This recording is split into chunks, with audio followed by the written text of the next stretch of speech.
Go.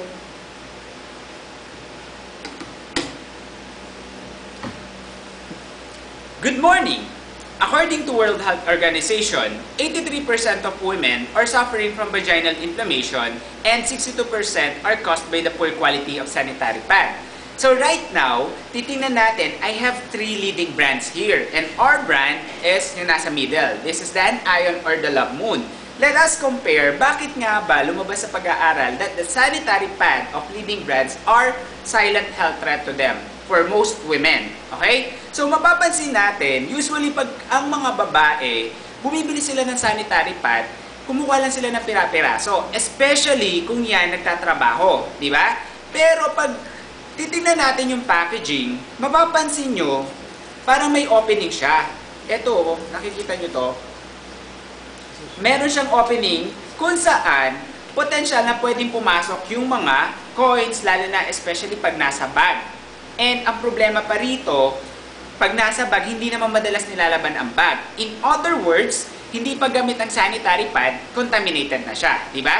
And right now, according sa study, ang mga sanitary pad and even diapers, they take 500 years bago sila ma-decompose. Ibig sabihin, hindi environment friendly. Diba? Ngayon, ang ating product naman, this is the Love Moon or the Anion. This is a food grade material. Ibig sabihin, organic siya. They will take 3 years lang para ma-decompose. Nakakatulong sa environment. Plus, hindi siya harmful sa katawan kasi even yung pagkakapackage nito, mapapansin nyo, nakasealed siya. Maganda ang pagkaka-package sa kanya. Kaya, hindi siya mabilis makontaminate. Diba? So, ngayon, pag napansin natin dito, yung sa ating product, mapapansin nyo, nakaseal talaga, tightly, na hindi kung saan, kung ano-ano yung pwedeng pumasok. Diba? Tapos, ang mahirap pa rito, right now, karamihan ng mga babae, diba, pagka yaan, na gumagamit sila ng sanitary pad, merong adhesive material na dinidikit nila sa underwear. So, itong adhesive material na to, natuklasan natin that it is made up of chemical agents. Ibig sabihin, meron siyang chemicals na pwedeng maiwan sa underwear. Eh, ang problema right now, pagka naman naglalaban ng underwear, usually, yung pinanggalingan ng sanitary pad, usually hindi sila kaagad natatanggal sa single wash.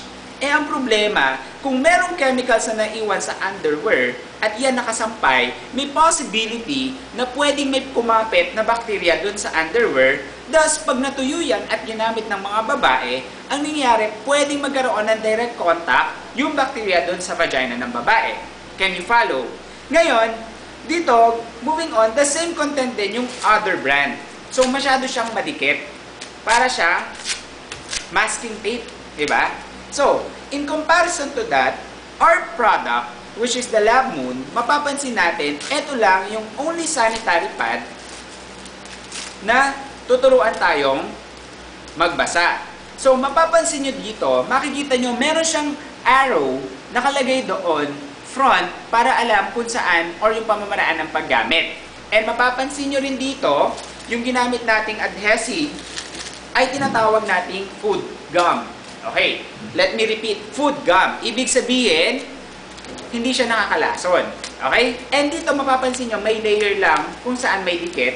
And ang pinakamaganda dito, yung gitna, the center, wala siyang tape or adhesive tape. Kasi bakit? Para kahit na hindi na ginagamit ng babae yung kanilang sanitary napkin, still walang contamination.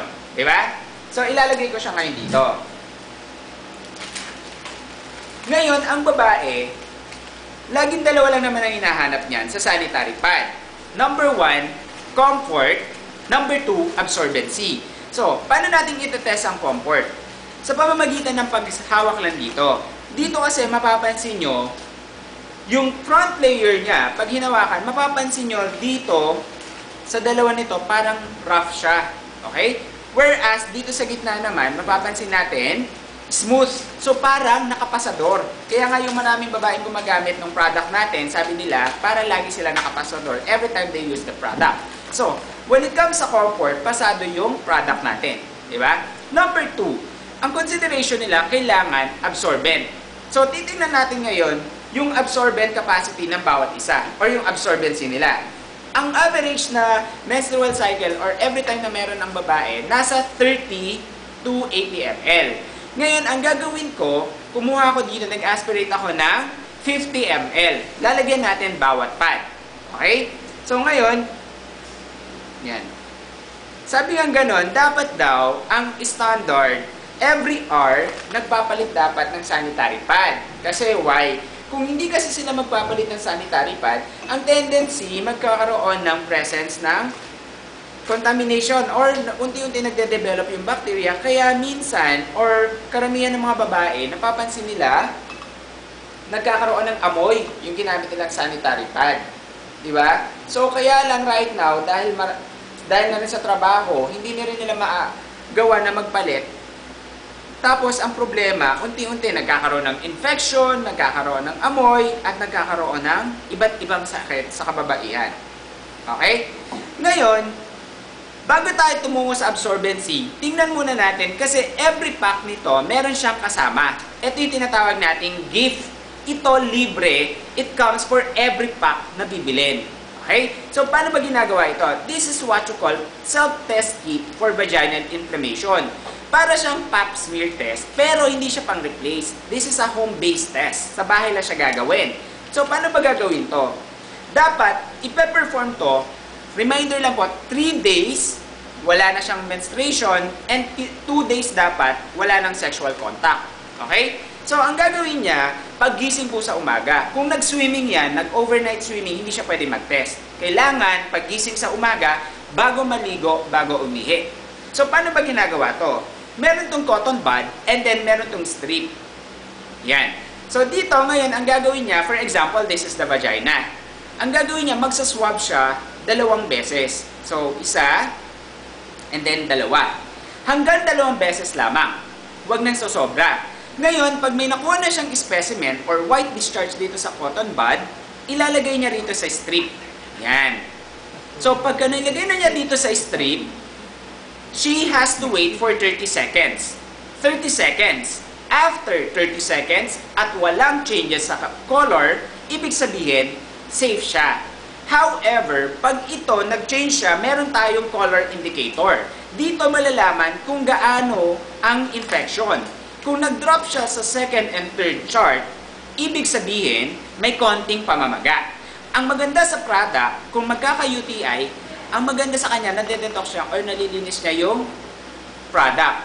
Okay? Ngayon, pag nag-drop siya sa ika-4th at 6th chart, ibig sabihin, kailangan mo nang magpakonsulta sa doktor. Kasi baka merong mas malalang infection or may mas bukol na namumuo sa loob na kailangan ng masusing gamutan at kailangan ng diagnostic procedure. So, in doing so, we all know that prevention is always better than cure. And it can be given by our product.